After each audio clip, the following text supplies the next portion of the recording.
This is it, folks. This is the one we've been waiting for. The mother of all bombs. Sidney Powell has put in a powerful 105-page report into the court. Brian Kemp, the governor of Georgia, purchased and used Dominion software, in which Eric Comer is listed as the first of the inventors of the Dominion voting system. This man, as described by attorney Rudy Giuliani at the press conference on November 19th, has close ties to Antifa, an extremist organization, and that the man is a vicious, vicious man. With Brad Rafflesberger. This is the mother of all bombs. It's an air bomb, and it's designed specifically for reaching down deep, deep, deep, deep into the ground and destroying the deep, deep state. He is draining the swamp. Kissinger and other Defense Department advisors were purged from office. The Pentagon issued a statement removing 11 prominent advisors to the Defense Policy Board. Acting Defense Secretary Christopher Miller appeared again on November 26th to thank these individuals. Foreign Policy reports that Miller, while expressing gratitude, hopes to nominate new members to serve in an advisory capacity so that the U.S. can better respond to competition among the great powers. This was a major move by the Department of Defense following Trump's dismissal of Esper as the Secretary of Defense, and the impact was equally dramatic. So, who are these 11 high-profile advisors from the Defense Policy Board? Some of them are better known as former Secretaries of State, Henry Kissinger and Madeleine Albright, as well as former Chief of Naval Operations, retired Admiral Gary Roheed, former Chief Operating Officer at the Pentagon, Rudy DeLeon, and former Bush Deputy National Security Advisor, J.D. Crouch, former ranking member of the House Intelligence Committee, Jane Harman, and former House Majority Leader, Eric Cantor, former Deputy Secretary of Treasury in the Bush administration, David McCormick, and former senior official in the Department of Defense, Franklin Miller. Judging from their profiles, it's not difficult to find out that they are pro-CCP when it comes to policies dealing with China. So who created Dominion? Well, would you be surprised if I said it started with the Obama administration? But they sure had something to do with it because they used it in 2012 to get reelected. I knew it. Patrick Holy and research done by Dana Gill Simpson, an election integrity and technology expert who worked at the Tide Foundation, insiders, revealed that before the 2012 election, Biden personally traveled to Serbia to meet with hackers.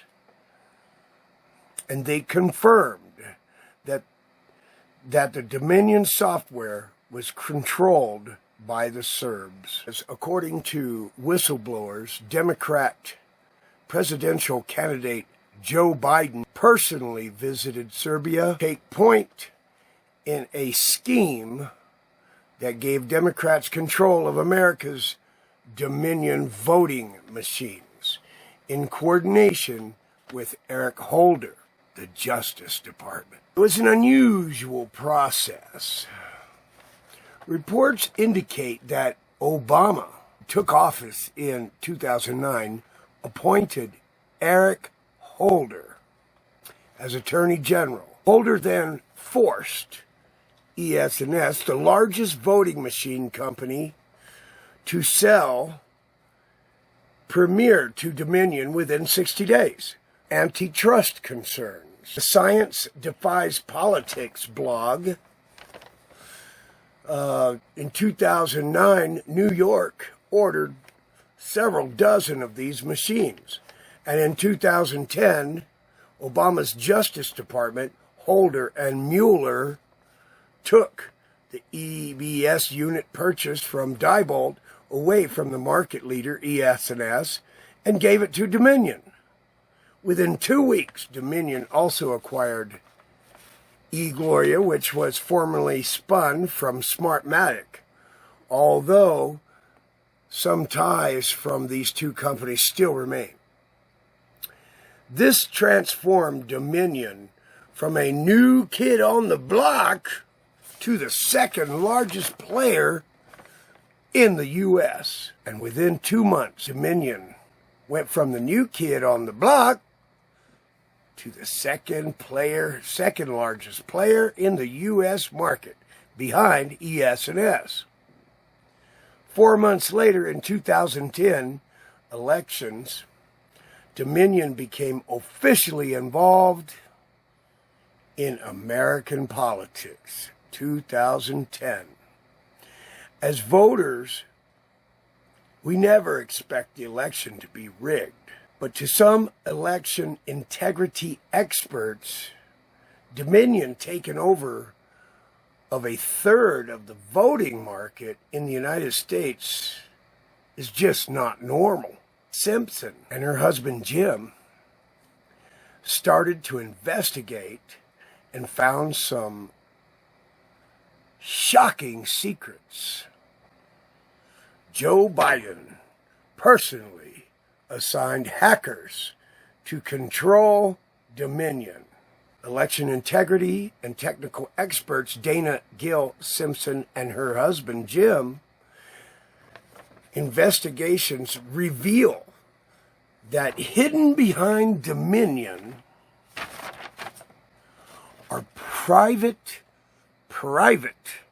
very private equity fund, the Source Foundation, the Clinton Foundation, the Obama administration, and foreign governments such as Chinese Communist Party and the Serbian government, mother of all bombs. Bingo! From the Clinton to Obama administration, it is people like Kissinger who played an important role in helping China to connect with the U.S. and then steal the advanced technology from the U.S. and infiltrate the U.S. in all levels, which results in making China grow dramatically in military and economy. Kissinger in particular was the only foreign dignitary to be received by 4 generations of Chinese communist leaders. He has visited China more than 70 times, including more than 50 official and 20 private visits, and has always been called an old friend by the CCP. He facilitated Nixon's visit to China, which led to the establishment of diplomatic relations between China and the United States, and helped the CCP bring in foreign capital and technology after the Tiananmen massacre on June 4th, 1989. Although Dana and Jim are Democrats, they are not radical leftists. They believe that Obama and Biden are just corrupt. They got greedy. They didn't want to let go of the power. So Dana and Jim have been investigating Dominion for years.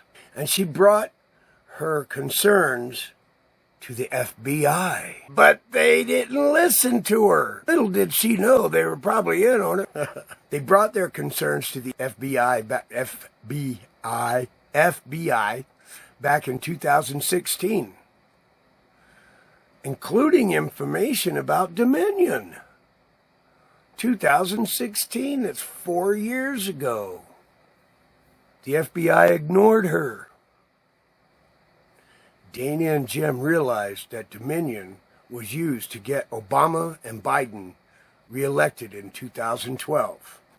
Dana gathered clues that in May 2009, Biden went to Serbia and made a dirty deal with hackers there. He cut a deal. He cut a deal with the Serbian hackers in Belgrade.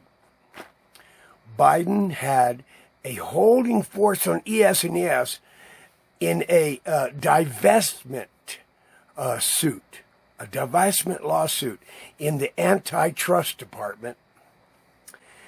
And the United States Department of Justice gave over half, so they had a controlling share, over half of ES&S to the hackers. Serbian programmers so Obama could do another 4 years. Serbian programmers became over half of ES&S in exchange for the Dominion voting system.